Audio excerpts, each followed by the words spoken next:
আসসালামু আলাইকুম, কেমন আছেন সবাই? আশা করি অনেক ভালো আছেন। তো আপনাদের দোয়ায় আমি অনেক ভালো আছি। তো আজকে আপনাদের সাথে কিছু কথা শেয়ার করতে চাই। জানি এইসব কথা শুনে অনেকে অনেক কিছু মন্তব্য করবেন, কিন্তু কিছু করার নেই। কারণ আমার ভিডিওগুলো এমন কোনো মানুষ দেখে, মানে যারা আমার নামে অনেক কিছু বলে, মানে আমি আমার হাজবেন্ডে দিয়ে কাজ করাই, অনেক কিছু বলে যে এতদিন পরে বিদেশ থেকে আসে ছুটিতে, তো তারপর আমি তাকে দিয়ে কেন কাজ করাই। কথায় আছে না, মার চেয়ে মাসির দরদ বেশি।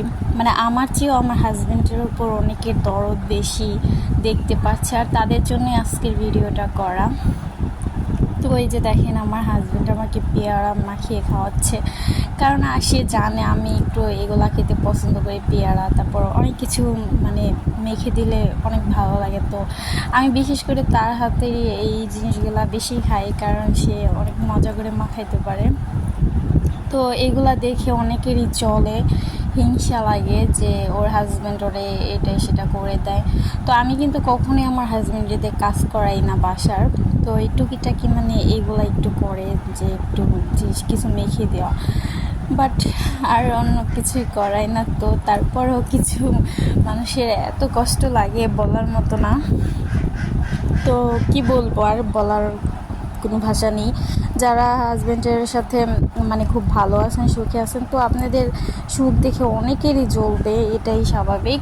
কারণ তাদের জামাইরা তো তাদেরকে এভাবে কোনো কিছু মেখে খাওয়ায় না, বা কোনো শখের জিনিস দিতে পারে না বা দেয় না, পারলেও দেয় না। তো এই কারণে হয়তো তাদের এত কষ্ট লাগে, আমাদের দেখে এত জ্বলে। তো যাই হোক, আমার তাদের কি আর বলবো, আপনারাই বলেন।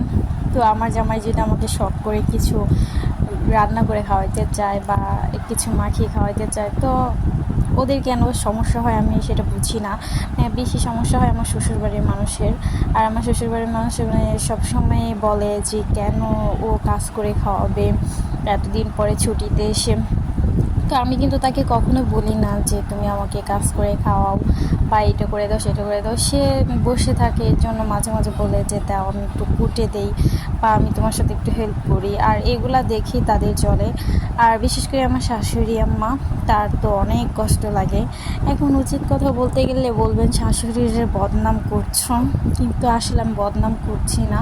কারণ আমি 12 বছর ধরে এই বাড়িতে এসেছি বিয়ে হয়ে, আর আমি বিয়ের পর থেকে দেখতেছি আমার শাশুড়ি আমার শ্বশুরকে যা বলে তাই শোনে। অথচ তার ছেলেরা যদি আমাদের সাথে একটু হেসে কথা বলে তাতেই তার সমস্যা হয়ে যায়, কিন্তু তার হাজবেন্ড কিন্তু তাকে অনেক কাজ করে খাওয়ায়। তো বিয়ের পরপরই আমাদেরকে আলাদা করে দেওয়া হয়েছে, কারণ আমি মজা করে রান্না করতে পারতাম না, তেমন একটা কাজও পারতাম না। বুঝিনি তো, একটি মেয়ে কখনোই বাবার ঘর থেকে সব কিছু শিখে আসে না, তাকে শ্বশুরবাড়িতে আনার পরেই কিন্তু শেখানো হয় কাজকর্ম, কীভাবে রান্না করতে হয়, কীভাবে কী করতে হয়। তো আমার অনেক অল্প বয়সে বিয়ে হয়েছিল, আমি অনেক কিছুই করতে পারতাম না, রান্না বান্না করতে পারতাম না, ঘরের কাজও তেমন একটা গুছিয়ে করতে পারতাম না। আর তার জন্য আমার হাজব্যান্ড আমাকে অনেক হেল্প করতো, আর এটাই হচ্ছে মেন সমস্যা। তো সবাই বলতো যে আমার হাজব্যান্ডকে নাকি আমি এই যে কী বলে জাদুটা না কালা জাদু করেছি। তো হাসি পাই সব কথা শুনলে, আমি নাকি আমার মানে আমার হাজব্যান্ডকে জাদুটনা করছি, এটা করছি সেটা করছি, মানে অনেক কথাই বলে।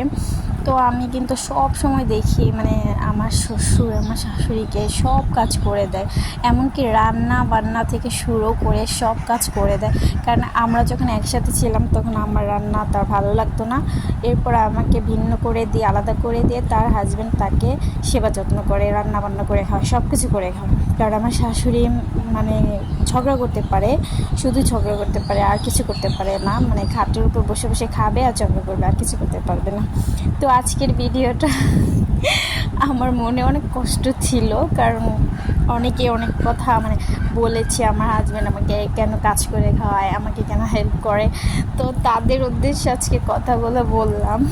তো আমার মতো যারা এরকম সিচুয়েশন পড়েছেন তারা অবশ্যই কমেন্টে জানাবেন, যাদের মানে পাড়া প্রতিবেশীরা বা ফ্যামিলির সবাই জামাই বউ মানে হাজব্যান্ড ওয়াইফের ভালোবাসা দেখে জ্বলে, তারা অবশ্যই কমেন্টে জানাবেন।